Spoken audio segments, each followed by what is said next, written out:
जय सिया राम, जय श्री कृष्णा। राधे राधे सभी भक्तों को। तो आइए सुनते हैं श्रीमद् भागवत गीता द्वितीय अध्याय। इस अध्याय को मैं 3 भागों में समझाऊंगा क्योंकि इसमें 72 श्लोक है। इसलिए मैं आप लोगों का ज़्यादा समय नहीं लेते हुए 3 भाग में समझाऊंगा। और आप लोग चैनल को लाइक सब्सक्राइब ज़रूर करें ताकि ऐसे ही भक्ति में वीडियो आप लोग को मिलता रहे और आप लोग भक्ति का आनंद लेते रहें। आपके ऊपर, आपके परिवार के ऊपर भगवान श्री कृष्ण और राधा रानी जी का आशीर्वाद बना रहे। तो चलिए कथा आरंभ करते हैं। ओम श्री परमात्मने नमः। अथ द्वितीय अध्याय। संजय उवाच। संजय कहते हैं कि पूर्वोक्त प्रकार से करुणा करके व्याप्त और आंसुओं से पूर्ण तथा व्याकुल नेत्रों वाले शोकायुक्त अपने रथ पे पीछे की ओर जाकर बैठे हुए उस अर्जुन के प्रति भगवान मधुसूदन कहते हैं, हे अर्जुन, तुमको इस विषम स्थल में यह अज्ञान किस हेतु प्राप्त हुआ है? क्योंकि यह न तो श्रेष्ठ पुरुषों के तरह आचरण किया गया है, न ही ये स्वर्ग को देने वाला है, न कीर्ति को करने वाला है।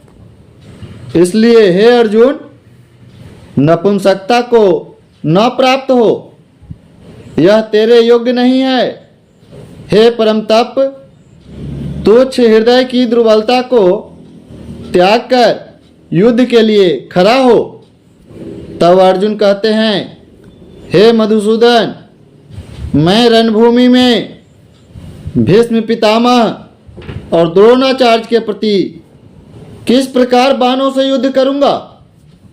क्योंकि हे मधुसूदन, वे दोनों ही पूजनीय हैं। इसलिए इन महानुभाव गुरुजनों को न मारकर इस लोक में भिक्षा का अन्न भोगना भी मैं कल्याणकारक समझता हूँ। क्योंकि गुरुजनों को मारकर इस लोक में रुधिर से सने हुए अर्थ और काम रूप भोगों को ही तो भोगूंगा। और हम लोग यह भी नहीं जानते कि हम जीतेंगे या वे लोग हमें जीतेंगे। और जिनको मारकर हम जीना भी नहीं चाहते, वे ही धृतराष्ट्र के पुत्र हमारे सामने खड़े हैं। इसलिए कायरता रूप दोष करके उपहत हुए स्वभाव वाला और धर्म के विषय में मोहित चित्त हुआ मैं आपसे पूछता हूँ, जो कुछ निश्चय किया हुआ कल्याणकारक साधन हो वह मेरे लिए कहिए, क्योंकि मैं आपका शिष्य हूँ। इसलिए मैं आपके शरण में हूँ।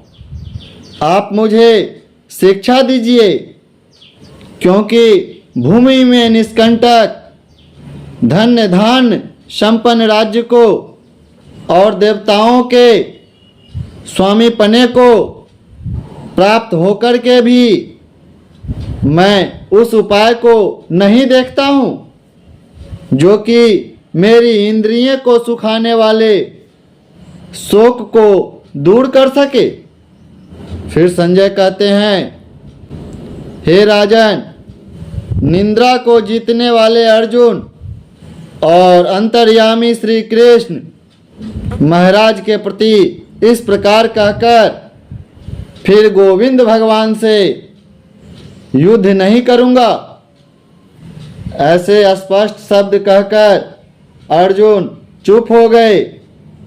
उसके उपरांत, हे भरतवंशी धृतराष्ट्र, अंतर्यामी श्री कृष्ण महाराज ने दोनों सेनाओं के बीच में उस शोकायुक्त अर्जुन को हंसते हंसते ये कहते हैं, हे अर्जुन, तू न शोक करने योग्यों के लिए शोक करता है और पंडितों जैसे वचन कहता है, परंतु पंडित जन जिनके प्राण चले गए उनके लिए और जिनके प्राण नहीं गए हैं उनके लिए भी शोक नहीं करते हो, क्योंकि आत्मा नित्य है।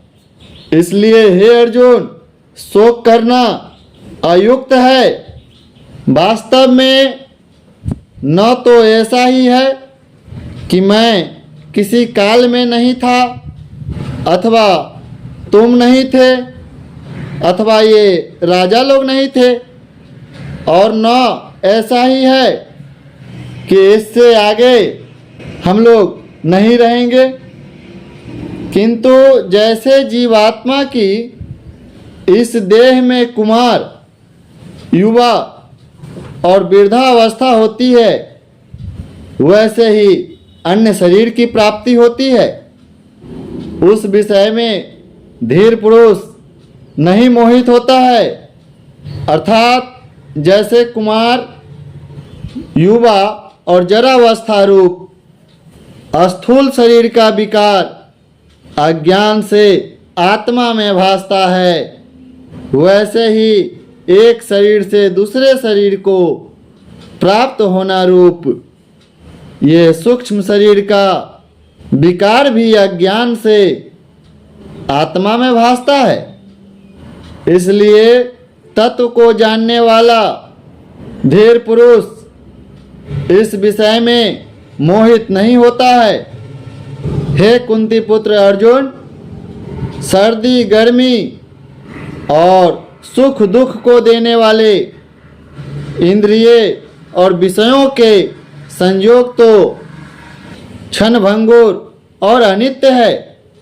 इसलिए हे भरतवंशी अर्जुन, उनको तू सहन कर, क्योंकि हे पुरुष श्रेष्ठ, दुख सुख को समान समझने वाले जिस धीर पुरुष को ये इंद्रियों के विषय व्याकुल नहीं कर सकते हैं, वह मोक्ष के लिए योग्य होता है। हे अर्जुन, असत्य वस्तु का तो अस्तित्व नहीं है और सत्य का अभाव नहीं है। इस प्रकार इन दोनों का ही तत्वज्ञानी पुरुषों द्वारा देखा गया है। इस न्याय के अनुसार नाश रहित तो उसको जानो कि जिससे यह संपूर्ण व्याप्त है, क्योंकि इस अविनाशी का विनाश करने में कोई समर्थ नहीं है और इस नाश रहित अप्रमेय नित्य स्वरूप जीवात्मा के ये सब शरीर नाशवान कहे गए हैं। इसलिए हे भरतवंशी अर्जुन, तुम खड़े हो जाओ और युद्ध करो। जो इस आत्मा को मारने वाला समझता है तथा जो इसको मरा हुआ समझता है, वे दोनों ही नहीं जानते हैं, क्योंकि यह आत्मा न तो मारता है और न ही मारा जाता है। यह आत्मा किसी काल में भी नहीं जन्म लेता है और न मरता है, अथवा न यह आत्मा होकर के फिर होने वाला होता है, क्योंकि यह अजन्मा, नित्य, शाश्वत और पुरातन है। शरीर के नाश होने पर भी यह नाश नहीं होता है। हे पृथा पुत्र अर्जुन, जो पुरुष इस आत्मा को नाश रहित, नित्य, अजन्मा और अव्यय जानता है, वह पुरुष कैसे किसको मरवा सकता है और कैसे किसको मारता है। और यदि तुम कहे कि मैं तो शरीर के वियोग का शोक करता हूँ, तो तेरे लिए यह भी उचित नहीं है, क्योंकि जैसे मनुष्य अपने शरीर से पुराने वस्त्र को त्याग कर दूसरे नए वस्त्र को धारण करता है, वैसे ही जीवात्मा पुराने शरीर को त्याग कर नए शरीर को प्राप्त होता है। ये शरीर जो है नाश्वर है। ये जो शरीर को कह रहे हो अपना पराया, ये किसी का नहीं है, ये तो एक किराए का मकान है।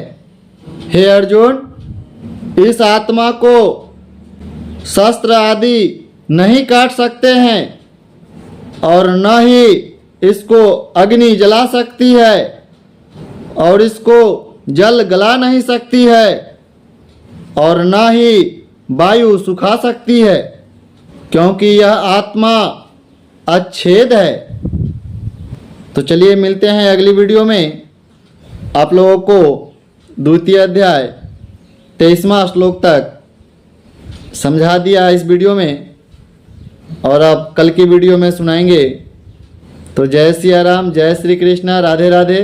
एक बार प्रेम से बोलिए वृंदावन बिहारी लाल की जय।